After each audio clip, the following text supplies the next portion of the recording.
తాకట్లో ఉన్న మీ బంగారాన్ని విడిపించి ఆ రోజు ఆన్లైన్ రేటుకి కొంటాం. Sharma gold company.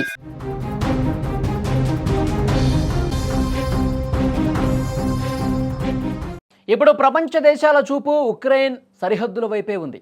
అగ్రరాజ్యాలైన అమెరికా, రష్యాల మధ్య పచ్చగడ్డి వేస్తే భగ్గుమనే వాతావరణం నెలకొన్న నేపథ్యంలో ఏ క్షణం ఏం జరుగుతుందనే భయం ప్రపంచ దేశాలను వెంటాడుతోంది.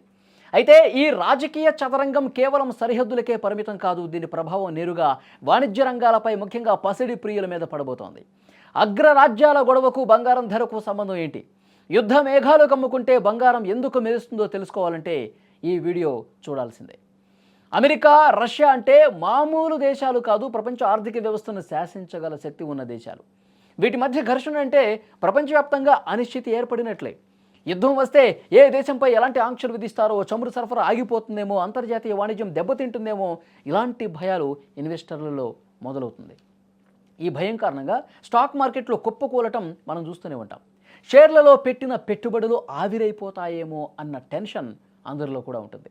సరిగ్గా ఇక్కడే బంగారం హీరోలా ఎంట్రీ ఇస్తుంది. ఇక ఎప్పుడైతే ప్రపంచంలో సంక్షోభం, యుద్ధం, భయం అనేది ఏర్పడుతుందో ఇన్వెస్టర్లు తమ డబ్బును రిస్క్ ఉన్న షేర్ మార్కెట్ల నుంచి వెనక్కి తీసుకుంటారు.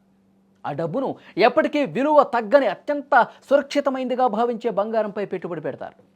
చరిత్రలో ఎప్పుడు పెద్ద యుద్ధాలు వచ్చినా, ఆర్థిక మాంద్యం వచ్చినా ఇదే జరుగుతుంది. కరెన్సీ నోట్ల విలువ పడిపోవచ్చు, పెద్ద పెద్ద కంపెనీలు దివాళా తీయచ్చు, కానీ బంగారం విలువ మాత్రం జీరో కాదు. ఆ నమ్మకమే కష్టకాలంలో బంగారానికి డిమాండ్ పెంచుతుంది అనటంలో ఏమాత్రం సందేహం లేదు. డిమాండ్ అనేది పెరిగితే ఆటోమేటిక్గా ధర కూడా పెరుగుతుంది.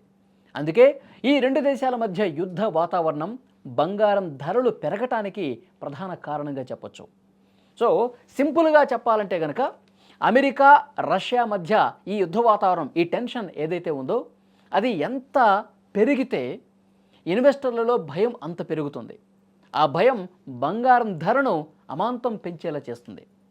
కాబట్టి ఈ పరిస్థితుల్లో బంగారం కొనడం మంచిదా కాదా, మీ అభిప్రాయాన్ని తప్పకుండా కామెంట్ బాక్స్లో కూడా తెలియజేయండి.